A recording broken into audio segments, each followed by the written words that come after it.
অঞ্চলটি জুরাছড়ি বেনুবন অরণ্য কুঠিরে সমাবেত হয়েছেন অসংখ্য বেইন কর্মী এবং পুণ্যার্থীবৃন্দ। প্রবারণা পূর্ণিমা পালনের মধ্য দিয়ে বৌদ্ধ ধর্মাবলম্বীদের এক মহোৎসব অনুষ্ঠিত হয়। দীর্ঘ ৩ মাস বর্ষাবাস সম্পূর্ণ করা ভান্তেদের চিবর নামের এক বিশেষ পোশাক দানকে কেন্দ্র করে এই বিশাল আয়োজন। রাতভর সম্মিলিতভাবে চিবর তৈরি করে ভান্তেদের দান করার এই মহোৎসবের নাম কঠিন চিবর দান। পাহাড়ের চূড়ায় নির্মিত বেইন ঘরে বুনন যন্ত্র স্থাপনে ব্যস্ত স্বেচ্ছাসেবী বেইন কর্মীরা। পাশেই খোলা স্থানে চলছে সুতায় মার এবং রং দেয়ার কার্যক্রম। রং হিসেবে ব্যবহার করা হয় বিভিন্ন গাছের ছাল, ফুল এবং ফল। মাড়ে সেদ্ধ করা সুতা থেকে মার ছাড়ানো হয় এক বিশেষ পদ্ধতিতে। এখানেই শেষ নয়, গর্তে আগুন জ্বালিয়ে দুটি বাঁশের সাহায্যে সুতাগুলোকে শুকানো হয়। আগুনের উপর সুতা শুকানোর কাজটি করা হয় খুব সতর্কতায়। একটু বেশি তাপ লাগলেই সুতার স্থায়িত্ব নষ্ট অথবা পুড়ে যেতে পারে, তাই অবিশ্রান্তভাবে বাঁশগুলোকে নাড়তে হয়। হাত বদল হয়ে এ কাজে অংশ নেন নারী, পুরুষ, কিশোর কিশোরীরা। আগুনে তা দেয়া শেষে সুতাগুলোকে পাশে বাঁশে টাঙিয়ে রাখা হয়। এখানে জট ছাড়িয়ে সুতাগুলোকে কিছু সময় ঠান্ডা হওয়ার জন্য রেখে দেয়া হয়। সুতাগুলো উপযুক্ত হয়ে গেলে নিয়ে আসা হয় বেইন ঘরে। সুতা হাতে পাবার পর প্রথম কাজ হচ্ছে রোল থেকে সুতা ছাড়িয়ে ছোট ছোট বান্ডিল তৈরি করা। বিশেষ এক চাকতির সাহায্যে বিভিন্ন আকারের সুতার বান্ডিল প্রস্তুত করা হয়। এরপর বাঁশ এবং কাঠের তৈরি সরঞ্জামাদিতে সুতাগুলো স্থাপন করা হয়।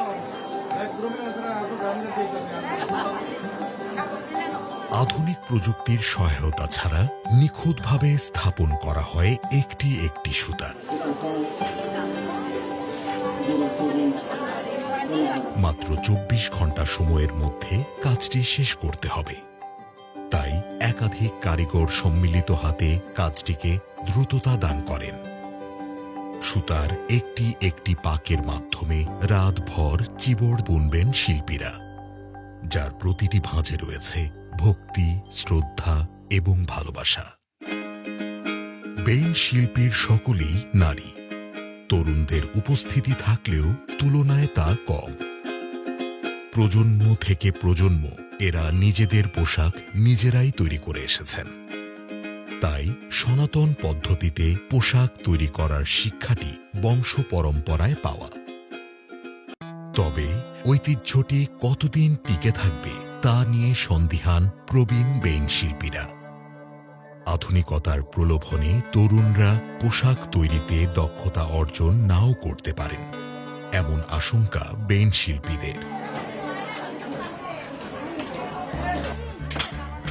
রাত বাড়ে পাহাড়ের নিস্তব্ধতা, কিন্তু বেইন কর্মীদের রাত্রি পার হয় বিরামহীন শিল্প রচনায়।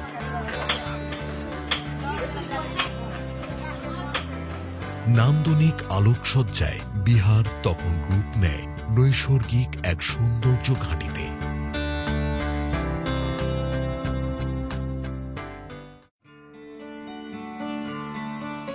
সকাল সকাল ভক্তরা বিহারে আসতে শুরু করেন।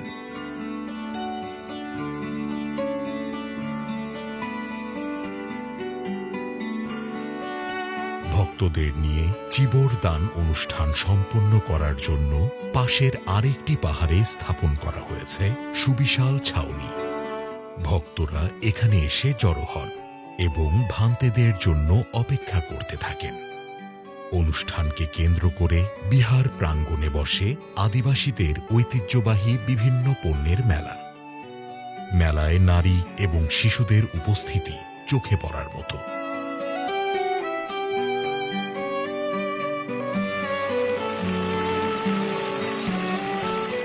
চিবরের জন্য প্রস্তুতকৃত কাপড় নিয়ে আসা হয় সেলাই কক্ষে। এখানে চলে কাটাছেঁড়া এবং সেলাই কার্যক্রম। চিবর সম্পূর্ণ প্রস্তুত হলে তা মাথায় নিয়ে বিহারের আশেপাশে শোভাযাত্রা অনুষ্ঠিত হয়। ভান্তেগণ মার্চ করে অনুষ্ঠানের দিকে এগিয়ে যান এবং মঞ্চে অবস্থান করেন। অনুষ্ঠানে শ্রদ্ধা ভক্তির পাশাপাশি শৃঙ্খলা বিশেষভাবে নজর কাড়ে। ধর্মীয় আচার শেষে ভান্তের হাতে চিবর দান করেন বেইন কর্মীরা। এ সময় ভক্তবৃন্দের সহস্র কণ্ঠে সাধুবাদ ধ্বনিত হয়। আর এভাবেই সম্পন্ন হয় কঠিন চিবর দান। গৌতম বুদ্ধের সময়ে বিশাখা একদিনের মধ্যে চিবর তৈরি করেছিলেন। তারই ধারাবাহিকতা আজকের এই কঠিন চিবর দান অনুষ্ঠান। পাহাড়ের চূড়ায় শতাধিক বেইন কর্মী এবং অগণিত পুণ্যার্থীর এই মহামিলন শান্তি, সমৃদ্ধি ও মঙ্গল বয়ে আনুক, এমনটাই আমাদের প্রত্যাশা।